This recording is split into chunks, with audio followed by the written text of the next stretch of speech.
Please sit down.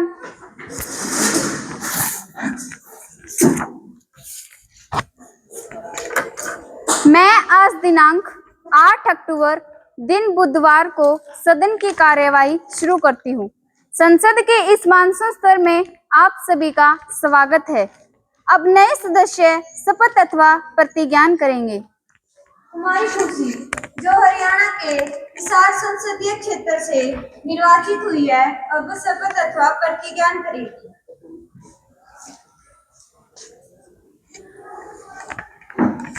महोदया, आप शपथ ग्रहण करेंगे अथवा प्रतिज्ञान? मैं शपथ ग्रहण करूंगी। महोदया, आप किस भाषा में शपथ ग्रहण करेंगे? मैं हिंदी भाषा में शपथ ग्रहण करूंगी।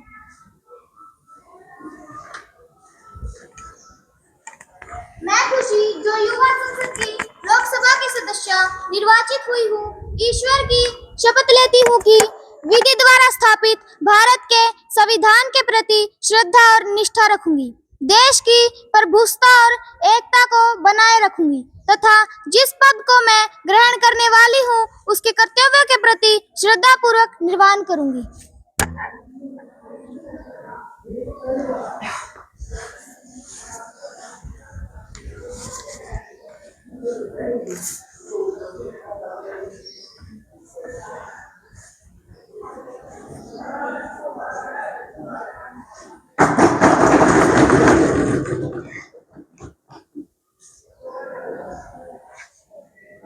कुमारी माधवी जो गोवा के पणजी संसदीय क्षेत्र से निर्वाचित हुई है, अब शपथ अथवा प्रतिज्ञान करेगी। महोदया, आप शपथ ग्रहण करेंगे अथवा प्रतिज्ञान? I will take oath. In which language will you take oath? I will take oath in English language.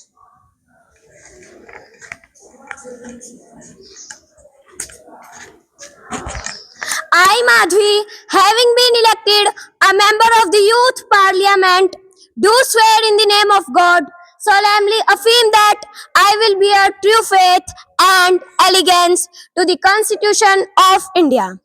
As by law established, I will faithfully discharge the duty upon which I am about to enter.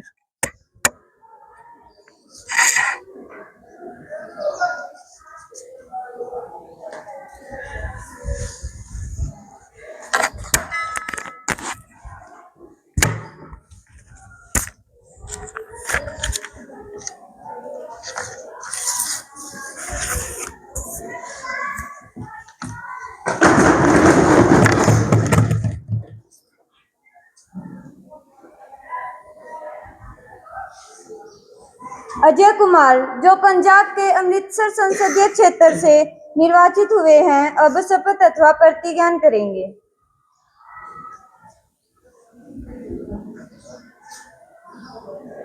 महोदय, आप शपथ ग्रहण करेंगे अथवा प्रतिज्ञान? मैं शपथ ग्रहण करूंगा। महोदय, आप किस भाषा में शपथ ग्रहण करेंगे? मैं पंजाबी भाषा में शपथ ग्रहण करूंगा।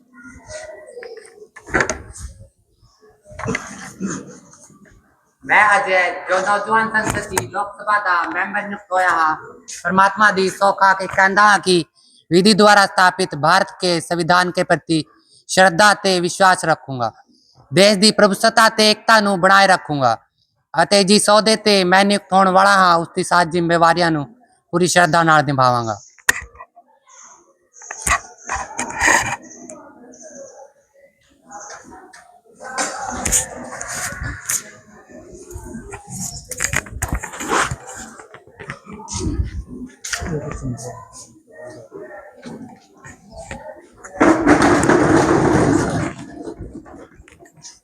सदस्यगण, चूंकि आज हम 3 महीने बाद मिल रहे हैं, मेरा यह कर्तव्य है कि मैं सदन को पूर्व प्रधानमंत्री डॉक्टर मनमोहन सिंह जी के निधन की सूचना दूं।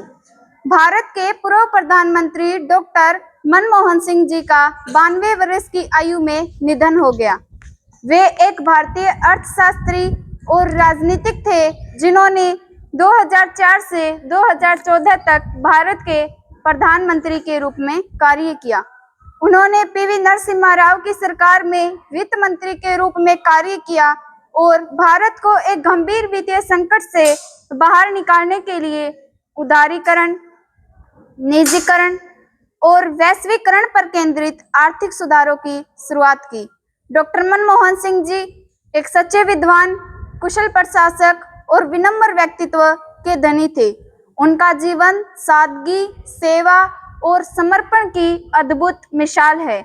उन्होंने भारतीय अर्थव्यवस्था को नई दिशा दी और देश को वैश्विक मंच पर मजबूत करने के लिए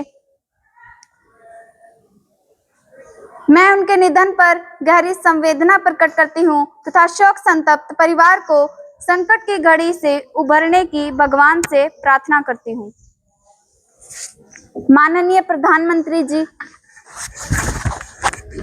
भारत के दूसरे सर्वोच्च नागरिक पुरस्कार पद्म विभूषण से सम्मानित डॉक्टर मनमोहन सिंह जी एक जानी मानी शख्सियत थे। भारत के रिजर्व बैंक के गवर्नर से लेकर देश के वित्त मंत्री और प्रधानमंत्री के रूप में डॉक्टर मनमोहन सिंह जी ने देश की शासन व्यवस्था में महत्वपूर्ण भूमिका निभाई। डॉक्टर मनमोहन सिंह जी ने अपने कठिन समय के दौरान भारत के अर्थव्यवस्था के पुनर्निर्माण में महत्वपूर्ण भूमिका निभाई। उनकी सादगी, निस्वार्थ सेवा देश के लिए हमेशा प्रेरणा रहेगी। उनके निधन से देश को अपूरणीय क्षति हुई है। भगवान दिवंगत आत्मा को अपने श्री चरणों में स्थान दे। मैं समूचे राष्ट्र की ओर से उनके प्रति भावभीनी श्रद्धांजलि अर्पित करती हूँ। माननीय नेता प्रतिपक्ष जी,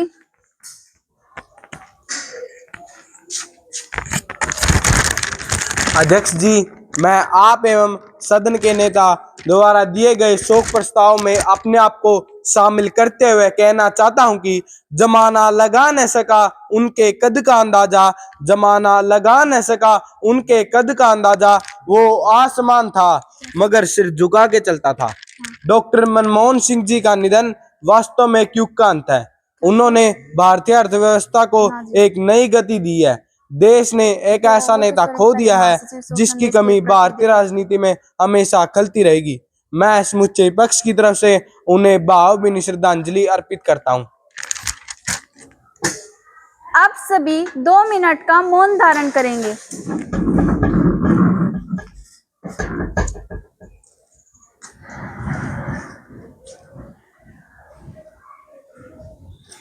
Om Shanti.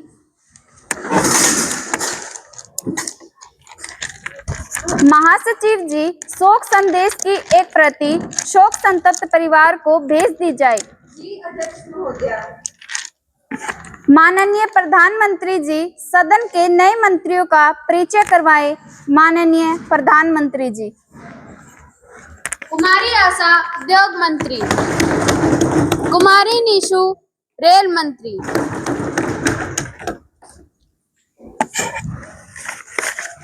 House.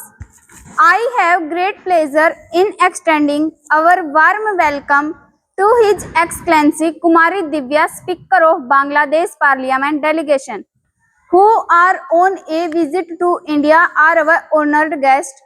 The other honorable members of the delegation are Kumari Veena, Member of Parliament, Kumari Madhu, Member of Parliament. It is a very high-powered delegation who are on a visit to India, are our honored guests, who reached Delhi on 2 October 2025. They are now seated in special box. We wish them a happy and fruitful stay in our country. We also convey our warm feelings and very best wishes through them to their President, Prime Minister and very friendly people of Bangladesh. माननीय सभासदों, अब सदन की कार्यवाही शुरू होती है। महासचिव जी, आज का एजेंडा व प्रेषण सूची सभासदों में बांटा जाए।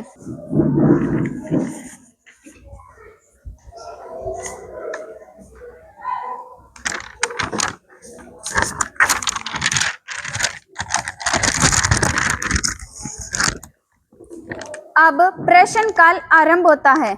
प्रेषण संख्या 101 संयम कुमार।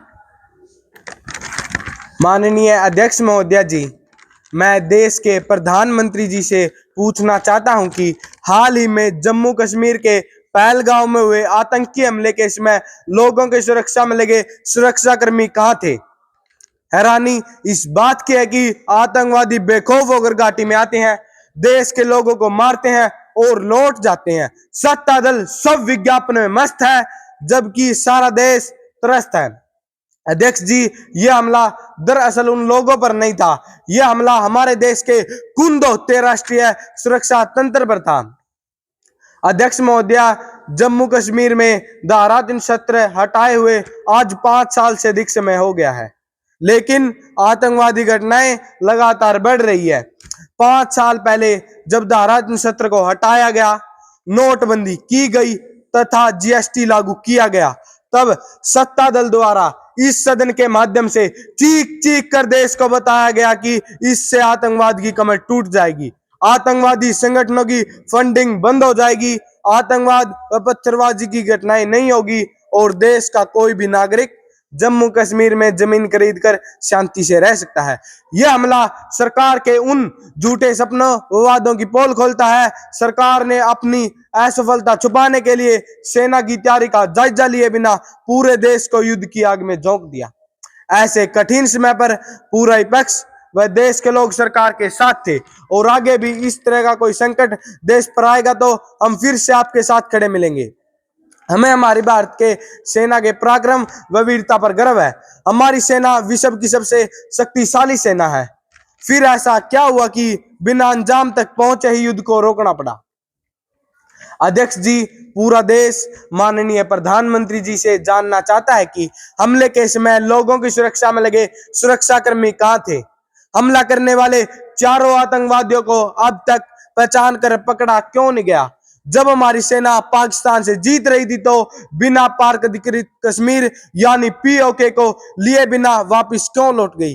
जबकि प्रधानमंत्री व गृह मंत्री जी वर्षों से ही पीओके की रट लगाए हुए थे तथा युद्ध विराम यानी सीज फायर की आधिकारिक घोषणा भारतीय पाकिस्तान ने नहीं बल्कि अमेरिका ने क्यों की? अमेरिका होता कौन है हमारे देश के मामलों में दखल देने वाला? संसार का कोई भी देश हमारा दोस्त हो सकता है, बॉस नहीं।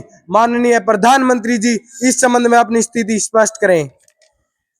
जब देश ऐसी आपदा स्थिति में था तो विपक्ष सुरक्षा को लेकर बेबुनियाद आरोप लगा रहा था। हमले की जवाबी कार्यवाही में बने आतंकी ठिकानों को नष्ट कर दिया। मैं सदन को बता देना चाहती हूँ कि जहां तक सुरक्षा में चूक का सवाल है, हमने डीसी व एसपी को तलब किया, व लापरवाही करने वाले पर सख्त कार्रवाई की जाएगी। हमला करने वाले आतंकियों के हमने स्केच बनवाए व 4 में से 3 को हमारे सैनिकों ने मार गिराया, जिनकी पहचान कर डीएनए मैच करवाया जा रहा है। ऑपरेशन सिंदूर का उद्देश्य भारत की तरफ से आतंकवाद पर कड़ा जवाब देने का था। हमारा मकसद पाक अधिकृत कश्मीर यानी पीओके को लेना नहीं था।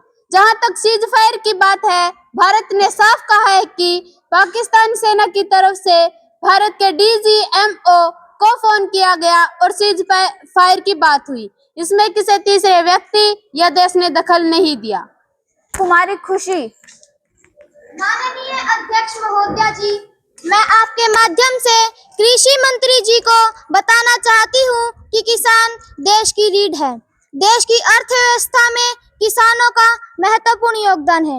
इन्हीं किसानों ने 13 महीनों तक दिल्ली को घेर कर रखा तथा 3 काले कानूनों को वापस लेने के लिए आंदोलन किया, जिसमें लगभग 750 किसानों ने अपनी जान गंवा दी, जिसमें सरकार ने किसानों के साथ वार्ता की तथा काले कानूनों को वापस लेने समेत 3 वादे किए। नंबर 1, किसानों को एमएसपी की कानूनी गारंटी देना। नंबर 2, किसान आंदोलन में शहीद परिवारों को आर्थिक सहायता व सरकारी नौकरी देना। नंबर 3, आंदोलन के दौरान किसानों पर दर्ज मुकदमे वापस लेना। लेकिन सरकार ने किसानों के साथ किया वादा पूरा न करके किसानों के साथ विश्वासघात किया। माननीय कृषि मंत्री जी, इस विषय पर जवाब दें। मैं विपक्षी सांसद को बता देना चाहता हूं कि भारत सरकार किसानों के लिए अनेक कल्याणकारी योजनाएं चलाती है, जिसका उद्देश्य किसानों की आय बढ़ाकर उनकी आर्थिक स्थिति में सुधार करना है ताकि वे अपना जीवन अच्छे से जी सकें। प्रधानमंत्री किसान सम्मान निधि योजना, जो किसानों को हर साल 6,000 रुपए की आर्थिक सहायता प्रदान करती है। इसके अलावा केसीसी किसान क्रेडिट कार्ड योजना, जो कृषि उपकरणों पर वित्तीय सहायता प्रदान करती है। जहां तक आंदोलन में शहीद किसानों की आर्थिक सहायता वह सरकारी नौकरी देने के वादे का सवाल है। ऐसा कोई मामला सरकार के संज्ञान में नहीं है। एमएसपी को कानूनी गारंटी बनाने से खाद्यान्न पदार्थों के महंगे होने की संभावना है। एमएसपी को कानूनी दर्जा नहीं दिया जा सकता। अध्यक्ष जी, आंकड़े बताते हैं कि किसान लगातार आर्थिक रूप से मजबूत हो रहे हैं। कोई पूरक प्रश्न? जी अध्यक्ष महोदया, अगर ऐसा है तो किसान लगातार आत्महत्या क्यों कर रहे हैं? माननीय कृषि मंत्री जी। माननीय अध्यक्ष जी, आंकड़े बताते हैं कि किसान लगातार समृद्ध हो रहे हैं। जहां तक सवाल आत्महत्या का है, आत्महत्या के लिए कई मानसिक, सामाजिक, पारिवारिक एवं कई अन्य कारण भी हो सकते हैं। प्रश्न संख्या 103 कुमारी कुशल। माननीय अध्यक्ष महोदया जी, मैं आपके माध्यम से सामाजिक न्याय व अधिकारिता मंत्री जी से पूछना चाहती हूं कि आम आदमी की मूलभूत सुविधाएं शिक्षा, स्वास्थ्य व परिवहन है, जिसके लिए सरकार आम आदमी से भारी भरकम टैक्स लेती है ताकि आम आदमी को शिक्षा, स्वास्थ्य व परिवहन जैसी मूलभूत सुविधाएं मिल सकें। लेकिन आज धरातल पर स्थिति कुछ और है। कहने को तो आयुष्मान कार्ड बने हुए हैं, लेकिन वो कितने व्यावहारिक है हम सब जानते हैं। इसीलिए गरीब आदमी इलाज के लिए दर दर की ठोकरें खाने को मजबूर है। निजी अस्पताल आयुष्मान कार्ड वालों का इलाज करने से साफ मना कर देते हैं। सुरक्षा व्यवस्था पर मैं कोई सवाल ही नहीं करना चाहती। सुरक्षा व्यवस्था पर लीपापूता जवाब तो प्रधानमंत्री जी पहले ही दे चुके हैं। दूसरी तरफ सरकार हर क्षेत्र का निजीकरण करने पर तुली हुई है, जिससे शिक्षा का क्षेत्र भी अछूता नहीं है। सरकार बार बार 80 करोड़ लोगों को मुफ्त राशन देने की बात कर रही है। अगर शिक्षा का निजीकरण होता है तो क्या वो 80 करोड़ लोग शिक्षा जैसी मूलभूत सुविधा से वंचित नहीं हो जाएंगे? सबका साथ सबका विकास का नारा देने वाली सरकार आम आदमी को मूलभूत सुविधा भी नहीं दे पा रही है। इस संबंध में सरकार अपनी स्थिति स्पष्ट करें। माननीय सामाजिक न्याय व अधिकारिता मंत्री जी। अध्यक्ष जी, मैं आपके माध्यम से अपने विपक्षी साथी को बताना चाहती हूं कि सरकार गरीबों के लिए अनेक कल्याणकारी योजनाएं चलाती है, जैसे गरीब कल्याण अन्न योजना, जो कि दुनिया की सबसे बड़ी खाद्य सुरक्षाओं में से एक है। प्रधानमंत्री आवास योजना, जिसका उद्देश्य देश के गरीब और बेघर लोगों को आवास उपलब्ध करवाना है। जहां तक कि आयुष्मान कार्ड का सवाल है, मैं आपके माध्यम से सदन को बताना चाहती हूं कि कुछ एक स्थिति को छोड़कर आयुष्मान कार्ड गरीबों के लिए किसी संजीवनी से कम नहीं है, जो कि 6 करोड़ वरिष्ठ नागरिकों सहित 4.5 करोड़ लोगों को 5 लाख रुपए तक का निःशुल्क स्वास्थ्य बीमा कवरेज का लाभ उपलब्ध करवाती है। इसके अलावा हमारी सरकार गरीब, वंचित वर्ग व महिलाओं के लिए अनेक कल्याणकारी योजनाएं चला रही है। इन योजनाओं का उद्देश्य गरीब, वंचित वर्ग व महिलाओं को शिक्षा, स्वास्थ्य एवं सामाजिक सुरक्षा प्रदान करना है। कोई पूरक प्रश्न? जी अध्यक्ष महोदया। अध्यक्ष महोदया जी, मंत्री जी ने 80 करोड़ लोगों को खाद्यान्न सुरक्षा देने की बात की है। ज्यादा अच्छा होता अगर उन 80 करोड़ लोगों को सीधा अनाज उपलब्ध करवाने की बजाय रोजगार के अवसर प्रदान किए जाते, ताकि वो लोग एक गरिमापूर्ण व सम्मानजनक जीवन जीकर देश की तरक्की में अपना योगदान दे पाते। अध्यक्ष जी, समाज के वंचित वर्ग के लिए जिन योजनाओं का ढिंढोरा पीटा जा रहा है, क्या उन योजनाओं का लाभ वास्तव में उन वर्गों को मिल रहा है? क्या आपकी सरकार द्वारा बनाए गए कानून व नीतियां सामाजिक न्याय के लक्ष्यों को प्राप्त करने में प्रभावी है? अध्यक्ष जी, मैं माननीय मंत्री जी को बताना चाहती हूँ कि हकीकत में आपकी सरकार द्वारा चलाई जा रही योजनाएं सिर्फ कागजों तक सीमित है। हकीकत में आपकी सरकार पूंजीपतियों का साथ दे रही है। पूंजीपतियों के कर्जे माफ किए जा रहे हैं और किसान कर्जे के बोझ से दबकर आत्महत्या करने को मजबूर हो रहे हैं। वास्तव में आपकी सरकार में अमीर व गरीब की खाई बढ़ती जा रही है, जो लोकतांत्रिक व्यवस्था पर तमाचा है। माननीय सामाजिक न्याय व अधिकारिता मंत्री जी, माननीय अध्यक्ष महोदया, मैं आपके माध्यम से मेरे विपक्ष के साथियों को बताना चाहती हूँ कि 80 करोड़ लोगों को राशन देने की हमारी महत्वाकांक्षी योजना से व्यक्ति विशेष का खाद्यान्नों पर खर्च कम हुआ है। इसी योजना का परिणाम है कि भारत में गरीबी 50% से नीचे चली गई है। हमारी सरकार द्वारा चलाई जा रही स्वर्ण जयंती स्वरोजगार योजना गांव में गरीबी रेखा से नीचे रहने वाले लोगों के लिए एक प्रभावी रोजगार योजना हमने शुरू की है। प्रधानमंत्री रोजगार योजना के तहत हमारी सरकार गरीबों को भी 50 लाख रुपए व्यवसाय क्षेत्र में ऋण उपलब्ध करवाने का कार्य कर रही है। प्रधानमंत्री जन धन योजना गरीबों के लिए एक वरदान है।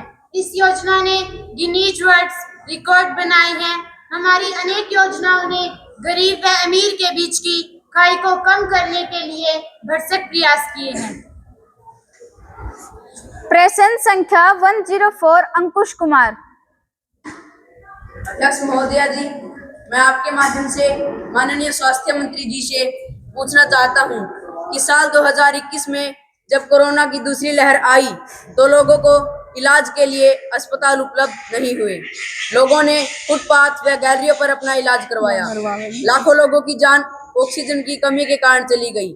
अंतिम संस्कार न होने के कारण उन्हीं लोगों की लाशें गंगा में तैरती दिखाई दी, जो मानव सभ्यता पर एक कलंक है। अतः मेरा सरकार से यह सवाल है कि अगर निकट भविष्य में ऐसी आपदा या महामारी आती है तो सरकार ने इसके लिए क्या प्रबंध किए हैं?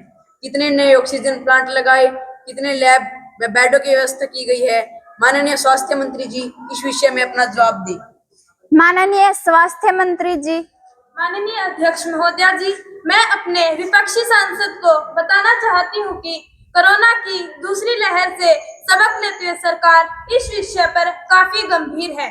सरकार ने आपदा विभाग को अलर्ट मोड पर कर दिया है। मार्च 2020 तथा 21 की तुलना में अब आइसोलेशन बिस्तरों की संख्या लगभग 36 गुना बढ़ाई गई है तथा आईसीयू में बिस्तरों की संख्या लगभग 24 गुना बढ़ाई गई है। एम्स में बेडों की संख्या लगभग 2 गुना बढ़ाई गई है। ऑक्सीजन सिलेंडर का स्टॉक हमारे पास है। अगर स्थिति गंभीर होती है तो लोगों को जागरूक करके हेल्थ वर्कर और एक्सपर्ट को भेजकर स्थिति पर काबू पा लिया जाएगा।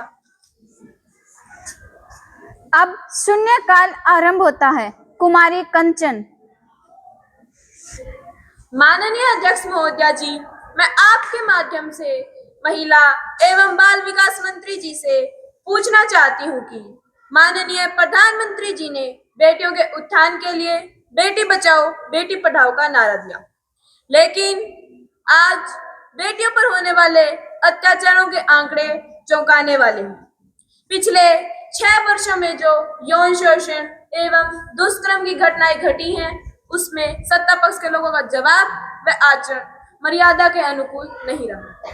आए दिन सांसदों व विधायकों पर यौन शोषण जैसे आरोप लगते रहते हैं। अध्यक्ष जी, अभी कुछ दिन पहले ही हरियाणा के भिवानी जिले के एक छोटे से गांव में मनीषा नाम की लड़की की हत्या की खबर आई, जिसका पहले रेप किया गया तथा उसके बाद गला काटा गया एवं चेहरे पर एसिड डाला गया जिससे कोई उसे पहचान ना सके। उसके शरीर के अंग तक निकाल लिए गए, परंतु सरकार इस मामले को दबाने की कोशिश कर रही है। इस मामले के एक हफ्ते बाद पुलिस ने इसे आत्महत्या का रूप देने की कोशिश की। इससे कुछ समय पहले ही कोलकाता में भी महिला डॉक्टर के रेप व हत्या का मामला सामने आया, जिसने लोगों को झकझोर कर रख दिया। इससे पूर्व 2023 में महिला खिलाड़ियों ने आपके सांसद पर यौन शोषण जैसे आरोप लगाए। हरियाणवी में एक कहावत है, अगर बाढ़ खेत को खाने लगे तो बचेगा क्या। यहाँ तो रक्षक ही भक्षक बने बैठे हैं। सरकार इस संबंध में अपना जवाब दे। माननीय महिला एवं बाल विकास मंत्री जी। मेरे सम्मानित साथी द्वारा बेटियों की सुरक्षा में सरकार पर कोताही बरतने के जो आरोप लगाए हैं वो बेबुनियाद है। हमने बेटियों की सुरक्षा व महिला सशक्तिकरण के लिए प्रभावी कदम उठाए हैं। हमारी सरकार ने बेटियों को सुरक्षित शिक्षा देने के लिए परिवहन की सुविधा दी है। दोषी विधायकों और सांसदों के खिलाफ सीबीआई जांच करवाई जा रही है। महिला खिलाड़ियों द्वारा लगाए गए यौन शोषण के आरोप व प्रदर्शन राजनीति से प्रेरित लगते हैं। बेटियों की सुरक्षा को लेकर पॉक्सो एक्ट को सख्त किया गया है। बेटियों की सुरक्षा को लेकर अनेक ऐप जैसे हर legal guide app, one stop centre app, Himmat app, Raksha app आदि लॉन्च किए हैं। इन ऐप का उद्देश्य बेटियों की सुरक्षा सुनिश्चित करना है। बेटियों की सुरक्षा को लेकर विपक्ष को सकारात्मक भूमिका निभानी चाहिए। दुर्भावना के साथ सरकार को कटघरे में खड़ा करना उचित नहीं है। कुमारी दीपिका। माननीय अध्यक्ष महोदया जी, कर्मचारी किसी देश की रीढ़ की हड्डी होते हैं। कर्मचारी जनता एवं सरकार के बीच की कड़ी का कार्य करते हैं। मैं सदन के माध्यम से देश के कोने कोने से उठने वाली कर्मचारियों की आवाज की ओर वित्त मंत्री का ध्यान दिलवाना चाहती हूँ। न्यू पेंशन स्कीम कर्मचारियों के भविष्य पर कुठाराघात है। कर्मचारियों द्वारा जगह अंशदान को शेयर बाजार में लगाया जाता है जो पूरी तरह असुरक्षित है। कोई गारंटी नहीं हो सकता है, पूरा पैसा ही डूब जाए। पैसे निकलने के नियम बड़े कठोर, मेडिकल फैसिलिटी का स्पष्ट प्रावधान नहीं। 20 साल तक सेवा करने के बाद मात्र 750 से लेकर 2500 रुपए तक मासिक पेंशन है। देश के अर्धसैनिक बल भी इसी स्कीम के तहत आते हैं। रिटायरमेंट के बाद जो राशि 60 गुना मिलती है उस पर भी टैक्स देना पड़ता है। क्या सरकार कर्मचारियों के साथ उनके बुढ़ापे में इसी प्रकार का खिलवाड़ करेगी? इस संबंध में माननीय वित्त मंत्री जी अपनी स्थिति स्पष्ट करें। माननीय वित्त मंत्री जी। माननीय अध्यक्ष महोदया जी, मैं अपनी विपक्षी साथी को अवगत करवाना चाहती हूँ कि सरकार कर्मचारियों के हितों की चिंता करती है। वह कुछ कर्मचारियों के संगठनों के लचरहल 1-2 वर्षों में देखने को मिलेगी। 10 दिसंबर 2018 को कैबिनेट बैठक में अंशदान 10% से बढ़ाकर 14% करने का निर्णय लिया गया है। वह कर्मचारियों को जो रिटायरमेंट के बाद 50% राशि मिलती है उसको भी हमने टैक्स फ्री कर दिया है। महोदया, सरकार अधिक से अधिक लोगों को सामाजिक सुरक्षा प्रदान करने के लिए प्रयासरत है। वह कर्मचारियों के हित में सरकार द्वारा व्यापक बदलाव करने के प्रयास किए जा रहे हैं। कोई पूरक प्रश्न? जी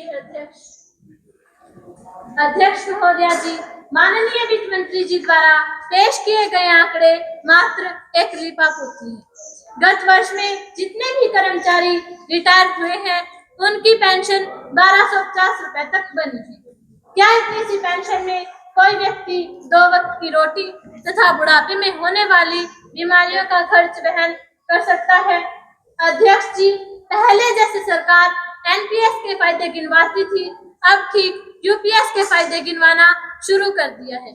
अगर यूपीएस इतनी ही अच्छी है तो सरकार पहले इसे अपने मंत्रियों, सांसदों व विधायकों पर लागू करे, अन्यथा सरकार कर्मचारियों को पुरानी पेंशन वापस दे। माननीय वित्त मंत्री जी। माननीय अध्यक्ष महोदया जी, मेरी सम्मानित साथी द्वारा पेंशनधारी कर्मचारियों के लिए जो चिंता जाहिर की है उसके संबंध में बता देना चाहती हूँ कि टीआर 2 में लगा पैसा पूरी तरह से सुरक्षित है। गत दिनों समूह पहले मंत्री समूह की बैठक में इस पर विचार विमर्श किया गया था। हमने पेंशन भोगी ही नहीं बल्कि प्रत्येक व्यक्ति के लिए स्वास्थ्य कार्ड बनाकर उनकी स्वास्थ्य संबंधित चिंताओं का निराकरण किया है। वह कर्मचारी द्वारा जमा राशि को उनके संपूर्ण काल में 2 बार 25% तक निकलवाया जा सकता है। कुमारी नैन्सी। शेर की बलि चढ़ते में हमने देखा, बलि में बकरे सदा चढ़ाए गए। बल वालों का बालने बाका हुआ सदा निर्बल ही सताए गए। माननीय अध्यक्ष महोदया जी, मैं आपके माध्यम से शिक्षा मंत्री जी से पूछना चाहती हूँ कि अभी हाल ही में राजस्थान के झालावाड़ जिले में सरकारी स्कूल की छत गिरने से 7 मासूमों की मौत तथा 30 से अधिक बच्चे घायल हो गए।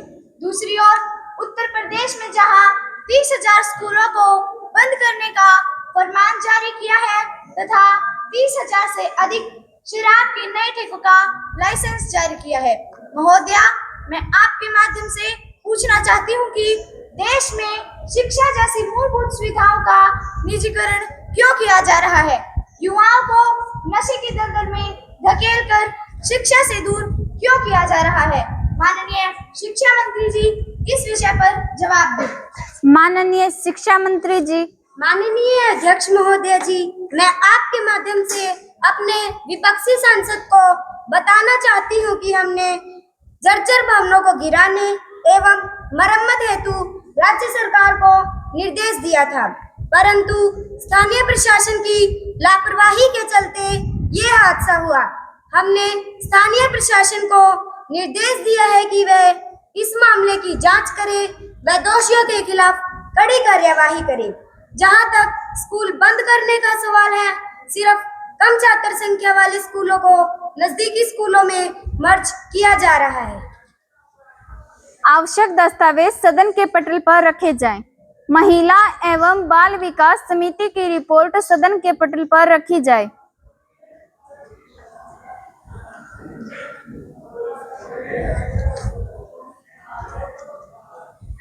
लोक लेखा समिति की रिपोर्ट सदन के पटल पर रखी जाए।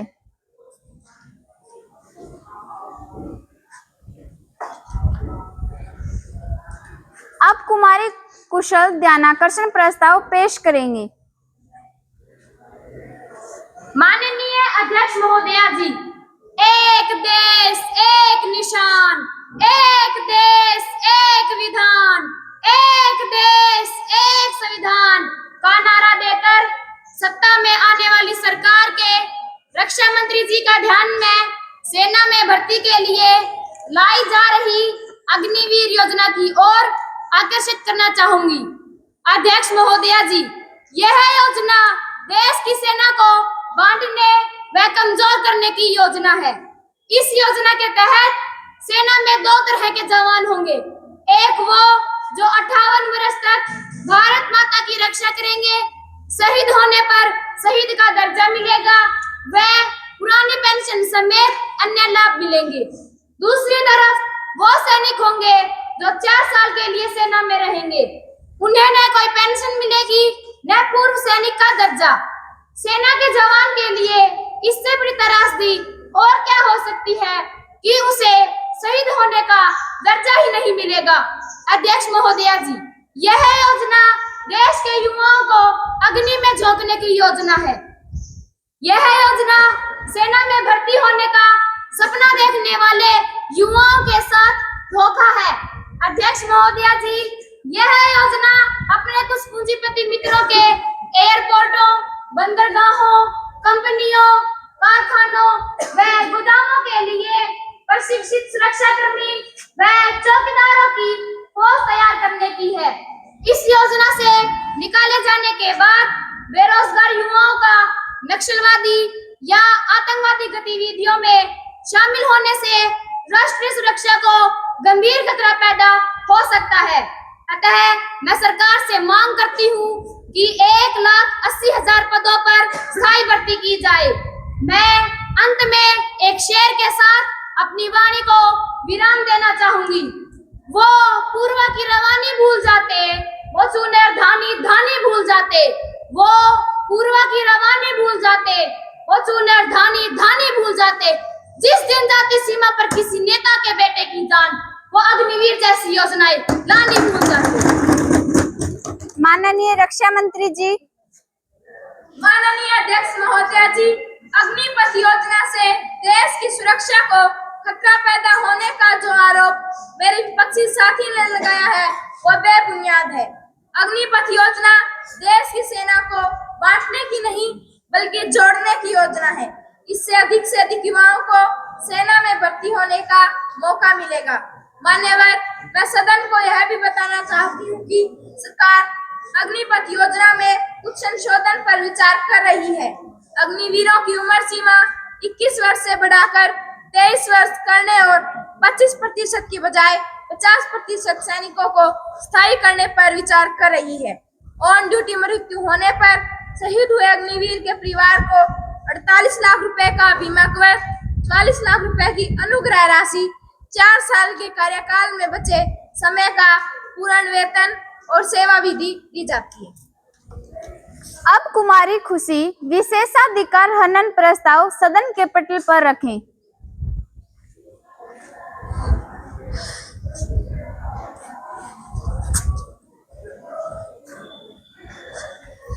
अध्यक्ष महोदया, आज मैं संसद की कार्यवाही में भाग लेने के लिए आ रही थी तो हरियल चौक पर पुलिस ने मेरी गाड़ी को रोके रखा। हालांकि मेरी गाड़ी पर वीआईपी लेबल लगा हुआ था और मैंने मेरा पहचान पत्र भी दिखाया। इसके बावजूद पुलिस ने मेरी गाड़ी को 1 घंटे तक रोके रखा। यह एक सांसद के संसद द्वारा दिए विशेषाधिकार के हनन का मामला बनता है। अध्यक्ष महोदया, इस विषय पर कड़े निर्देश दिए जाएं। माननीय गृह मंत्री जी। माननीय अध्यक्ष महोदया, मैं सरकार की तरफ से खेद प्रकट करती हूं और इसकी शिकायत विशेषाधिकार हनन समिति को आगामी कार्यवाही के लिए भेज दी जाएगी। माननीय विपक्षी सांसद, क्या आप गृह मंत्री जी के आश्वासन से संतुष्ट हैं? जी अध्यक्ष महोदया। अब कुमारी दीपिका काम रोको प्रस्ताव पेश करेंगे।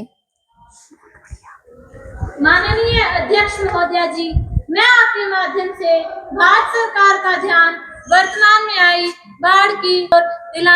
बाढ़ भारत में लगातार और विनाशकारी आपदाओं में से एक है जो हर साल लाखों लोगों को प्रभावित करती है और बुनियादी ढांचों को भारी नुकसान पहुंचाती है। अध्यक्ष जी, केदारनाथ हादसे के घाव अभी भरे ही नहीं थे कि धराली में बादल फटने की घटना ने भारतीय जनमानस को झकझोर कर रख दिया। इसके साथ हिमाचल प्रदेश, महाराष्ट्र, बिहार, यूपी समेत कई राज्यों में बाढ़ की भयंकर स्थिति बनी हुई है। अध्यक्ष जी, भारत में बादल फटने की घटना ने चंडीगढ़ मनाली 4 लेन समेत 533 सड़कें बंद हैं। लखीमपुर खीरी में शारदा नदी उफान पर है। अयोध्या में सरयू नदी खतरे के निशान से ऊपर बह रही है। बिहार में गंगा और सोन नदी उफान पर है। बाढ़ से लाखों लोग प्रभावित हो रहे हैं। बाढ़ से लोगों की मकाने, घर, दुकान, फसलें तबाह हो रही हैं। सरकार अपनी कुंभकर्णी नींद से आखिर कब जागेगी? सरकार पीड़ितों के पुनर्वास को लेकर आखिर कब गंभीर होगी? माननीय जल संसाधन मंत्री जी। माननीय अध्यक्ष महोदया जी, मैं आपके माध्यम से सदन को बताना चाहती हूँ कि बाढ़ जैसी प्राकृतिक आपदा से निपटने के लिए आपदा राहत निधि के जवानों को बाढ़ राहत कार्यों में लगाया गया है। खाद्य एवं नागरिक आपूर्ति मंत्रालय को भोजन सामग्री की व्यवस्था के निर्देश दिए गए हैं। प्रभावित क्षेत्रों में डॉक्टरों की टीम और दवाइयां मुहैया करवाई जा रही है। केंद्र सरकार की तरफ की ओर से सेना व एनडीआरएफ की टीम को भेज दिया गया है। कल ही प्रधानमंत्री महोदया जी ने हवाई सर्वेक्षण किया, जिससे अब स्थिति नियंत्रण में दिखाई दे रही है। इस प्रकार हंगामा करने से कोई औचित्य नहीं है। मान्यवर महोदया, बाढ़, भूकंप जैसी प्राकृतिक आपदाओं की सम्मिलित जिम्मेदारी होती है, लेकिन केंद्र सरकार व राज्य सरकार बाढ़ पीड़ितों की मदद में कुछ राज्यों के साथ भेदभाव कर रही है। मैदानी हादसों से निपटने के लिए केंद्र सरकार व राज्य सरकार जो तत्परता दिखाती है, वहीं पहाड़ी लोग उन सुविधाओं से वंचित रखे जाते हैं। क्या पहाड़ी लोग भारत का हिस्सा नहीं है? नॉर्थ ईस्ट इंडिया के 7 सिस्टर स्टेट के प्रति तो सरकार इतनी असंवेदनशील है कि न्यूज चैनल पर उनकी न्यूज तक दिखाई नहीं जाती। मुआवजे में भी सरकारी तंत्र की विफलता साफ नजर आ रही है। राहत के नाम पर लूट खसोट मची हुई है। सरकार अपना दायित्व निभाने में पूरी तरह नाकाम थी। माननीय जल संसाधन मंत्री जी। अध्यक्ष महोदया, मैं आपके माध्यम से अपने विपक्षी साथी को बता देना चाहती हूँ कि सरकार की तरफ से राहत मुहैया करवाई जाती है, न कि मुआवजा। प्रशासन संपूर्ण रूप से बाढ़ राहत कार्यों में जुटा हुआ है, फिर भी बाढ़ के चलते 80 लाख हेक्टेयर फसलें खराब हुई है तथा 1800 करोड़ रुपए के नुकसान का अनुमान है। केंद्र सरकार की तरफ से प्रधानमंत्री महोदय ने बाढ़ में मरने वालों को 2-2 लाख तथा 50-50 हजार रुपए की सहायता की घोषणा की है। विपक्ष के भेदभाव के आरोप में कोई दम नहीं है, सिर्फ हंगामा करने का मकसद है। जो सदस्य बाढ़ आपदा मामले पर चर्चा चाहते हैं वो हाँ कहें और अपना हाथ उठाएं।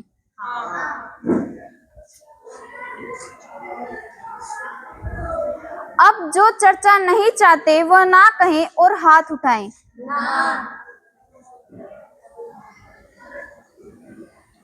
ना का बहुमत है, ना का बहुमत है, ना का बहुमत है। अतः कुमारी दीपिका द्वारा पेश किए गए काम रोको प्रस्ताव को अस्वीकार किया जाता है। अब विधायी कार्य आरंभ होता है। अब सदन में कानून संबंधी कार्य शुरू होता है। माननीय सड़क एवं परिवहन मंत्री जी विधेयक का पुनः स्थापन करेंगे। अध्यक्ष महोदया, मैं मोटरयान संशोधन विधेयक 2025 को पुनः स्थापित करने की अनुमति चाहती हूँ। प्रश्न यह है कि इस बिल पर सीधी चर्चा की जाए या स्थायी समिति को भेज दिया जाए। सीधी चर्चा की जाए। आदरणीय सभासदों, इस बिल पर सीधी चर्चा की अनुमति दी जाती है। महोदया, मैं विधेयक पुनः स्थापित करती हूँ। अध्यक्ष महोदया, मेरे द्वारा पुनः स्थापित किए जाने वाले विधेयक का शीर्षक है मोटरयान संशोधन विधेयक 2025। 76 पृष्ठों वाले इस विधेयक में कुल 223 धाराएं हैं, जो सभी आवश्यक परिवहन नियमों की विस्तार से व्याख्या करता है। देश का यह कानून 14 अक्टूबर 1988 को बना, जो काफी पुराना हो चुका है। देश में कई वर्षों से यह जरूरत महसूस हो रही है कि मोटरयान कानून में बदलाव लाया जाए। अध्यक्ष महोदया, अब मैं इस विधेयक के प्रमुख प्रावधानों तथा धाराओं का उल्लेख करना चाहूंगी। इस विधेयक की धारा 2 के भाग 28 में मोटरयान बिल की परिभाषा दी गई है, जबकि धारा 3 व 4 में ड्राइविंग लाइसेंस तथा आयु सीमा संबंधी निर्देश दिए गए हैं। धारा 132 में ड्राइवर के कर्तव्यों को दर्शाया गया है। इस प्रकार से पुराने कानून में संशोधन करके देश में सड़क दुर्घटना को कम करने व परिवहन व्यवस्था को सुचारू बनाने के उद्देश्य से यह बिल लाया गया है, ताकि प्रत्येक व्यक्ति को इसका लाभ मिल सके। महोदय, सड़क परिवहन एवं राजमार्ग मंत्रालय ने राज्य के परिवहन मंत्रियों का गठन किया, जिसकी सिफारिशों को संशोधन बिल में शामिल किया गया है। महोदय, हमने पहली बार दिव्यांगों के लिए भी स्पेशल व्हीकल का निर्माण करवाने का प्रावधान बिल में किया गया है। नए विधेयक में न केवल भारी जुर्माने का प्रावधान है, बल्कि मौत पर न्यूनतम मुआवजा 25,000 से बढ़ाकर 2.5 लाख कर दिया है। यह विधेयक सड़कों को सुरक्षित बनाने तथा लाखों निर्दोष लोगों की जान बचाने की दिशा में ऐतिहासिक कदम साबित होगा। इस विधेयक पर पूर्ण विश्वास है कि इस सदन का प्रत्येक सदस्य, चाहे किसी भी दल का हो, इन्हें अपना पूर्ण समर्थन देगा। आदरणीय सभासदों, इस विधेयक का प्रथम वाचन समाप्त होता है और द्वितीय वाचन आरंभ होता है। अध्यक्ष महोदया, मैं मोटरयान संशोधन अधिनियम 2025 के द्वितीय वाचन को आरंभ करने की अनुमति चाहती हूँ। माननीय सभासदों, इस बिल पर सीधी चर्चा का फैसला प्रथम वाचन के दौरान हो गया था, इसलिए अब सदन इसकी प्रत्येक धारा पर विस्तार से चर्चा करेगा। अध्यक्ष महोदया, इस बिल की धारा 4 व 18 में 18 वर्ष से कम उम्र के लोगों के लिए वाहन न चलाने का प्रावधान है तथा धारा 5 में ऐसे लोगों पर माता पिता या कार्यवाही का प्रावधान है। बढ़ते वैज्ञानिक युग में आज की युवा पीढ़ी को स्कूल या कॉलेज जाने के लिए वाहन की तो आवश्यकता होती है। वे 18 वर्ष तक इंतजार नहीं कर सकते। ऐसी क्या गारंटी है कि माता पिता के खिलाफ कार्यवाही करने से दुर्घटनाओं में कमी आएगी? महोदया, मैं यह भी पूछना चाहती हूँ कि लाइसेंस की नवकरणीय अवधि 1 महीने से बढ़ाकर 1 वर्ष कर दी गई है। क्या लाइसेंस एक्सपायर होने के बाद तक भी लोगों को वाहन चलाने की अनुमति दी जाएगी? क्या लोगों के साथ कानून के अधिकार व सजा के साथ किए जा रहे खिलवाड़ और जुर्माने की राशि भी 10 गुना कर दी गई है, जो कि आम जनता पर भारी बोझ डाल रही है। सरकार को केवल अपना राजस्व दिखाई दे रहा है, लोगों की तंगहाली नहीं। माननीय अध्यक्ष महोदया, बच्चे किसी भी राष्ट्र की अमूल्य धरोहर होते हैं, वे देश के भावी कर्णधार होते हैं। मैं अपने पक्षी साथी को बताना चाहती हूँ कि भारत में हर वर्ष 5 लाख सड़क दुर्घटनाएं होती है, जिनमें से 1.5 लाख मौतें हो जाती हैं। इन दुर्घटना में मरने वाले 15 से 35 वर्ष के युवाओं की संख्या 76% है। WHO के ताजा आंकड़ों के मुताबिक देश के 3 लाख बच्चे सड़क पर सालाना जान गंवा रहे हैं। महोदय, मैं यह भी बताना चाहूंगी कि माता पिता या मालिक के खिलाफ कार्रवाई के डर से नाबालिग बच्चों को सड़क पर दौड़ने के लिए कम दिया जाएगा। ऐसा होने से न केवल सड़क दुर्घटना में कमी आएगी, बल्कि लोग सड़क नियमों के प्रति जागरूक होंगे। जुर्माने की राशि बढ़ने से सड़क नियमों की अवहेलना करने का डर व कानून के प्रति सम्मान की भावना पैदा होगी। मान्यवर महोदया, मंत्री जी द्वारा जो संशोधन बिल पेश किया गया है, उसके कुछ बिंदुओं पर मुझे आपत्ति है। इस बिल में पंजीकरण का अधिकार डीलरों को दिया गया है। इसमें सरकार डीलरों को लाभ पहुंचाने की भी मंशा प्रकट होती है। देश में एक ही व्यक्ति के नाम पर कई लाइसेंस है। देश में लगभग 30 लाख बोगस लाइसेंस है, जो आए दिन दुर्घटना का कारण बनते हैं। बिल में ऐसा कुछ स्पष्ट नहीं है कि इनका संविधान किस प्रकार होगा।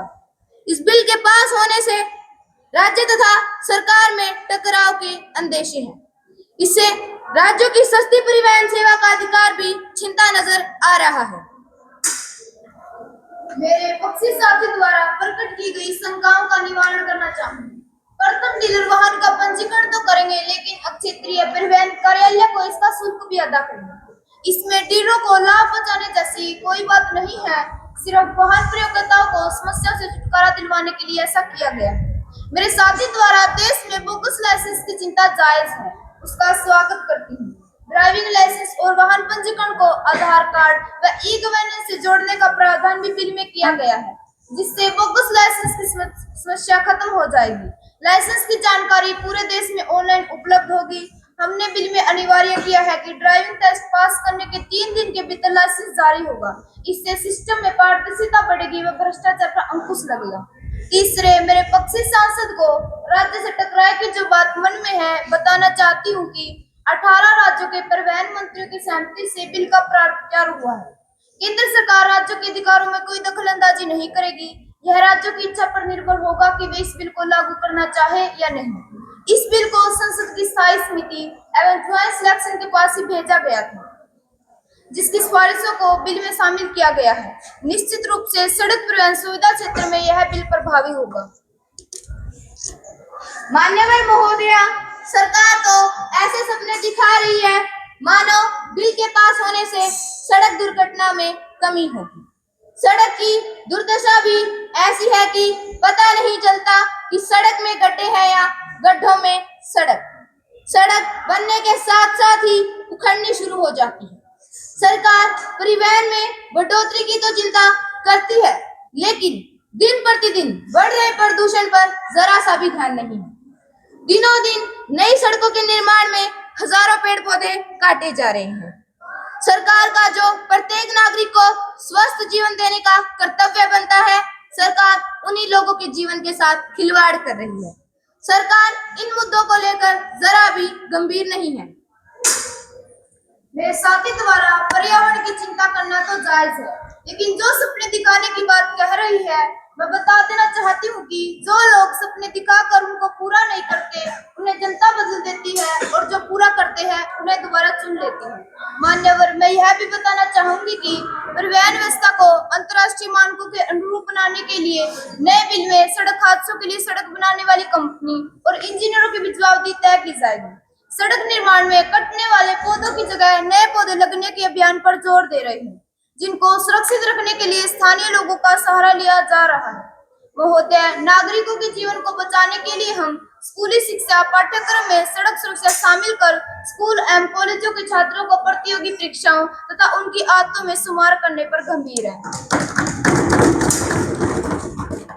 ये कैसा विधेयक है जो जनता के हित पर खरा नहीं उतरता? हम मंत्री जी के बयान से संतुष्ट नहीं है, संतुष्ट नहीं है, संतुष्ट नहीं है। कृपया बैठिए, कृपया सदन की कार्यवाही चलने दें।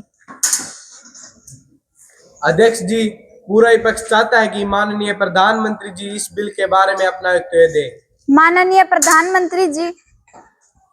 अध्यक्ष महोदया जी, मैं आपके माध्यम से सदन को बता देना चाहती हूँ कि मेरे विपक्षी साथी को इस विधेयक की कुछ धाराओं पर आपत्ति है, लेकिन तकनीकी व व्यवहारिक रूप से इस बिल में संशोधन करना संभव नहीं है।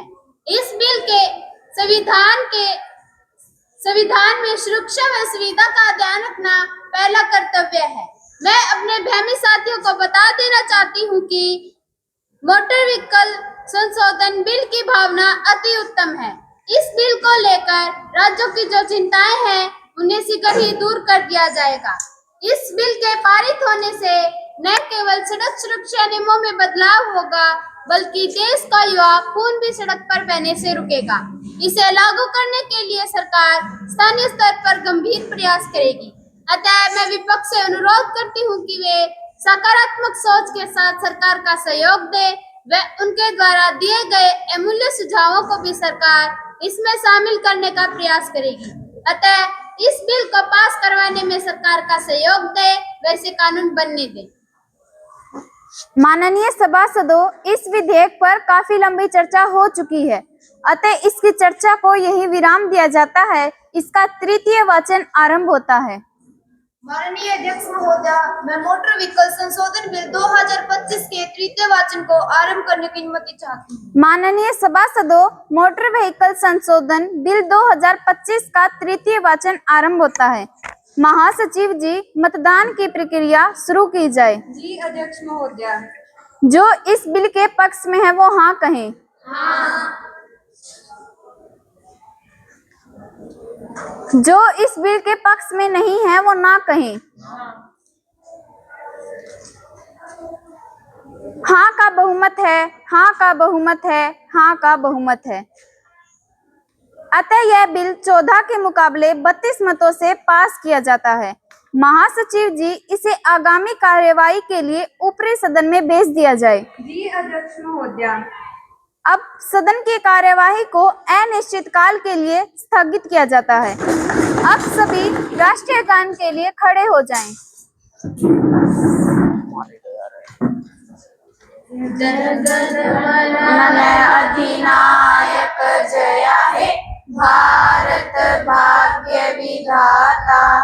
पंजाब सिंध गुजरात मराठा, द्राविण उत्कल बंगा, विंध्य हिमाचल यमुना गंगा, उच्छल जलधि तरंगा।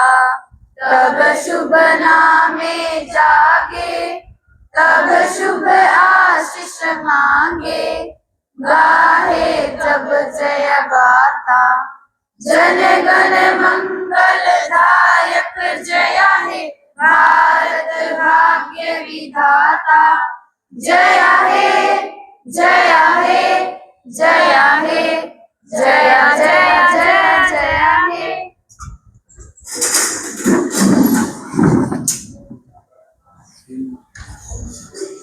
सबसे पहले इस प्रांगण में मौजूद सभी छात्र और अध्यापकगण, उनको युवा आवाज की तरफ से नमस्कार।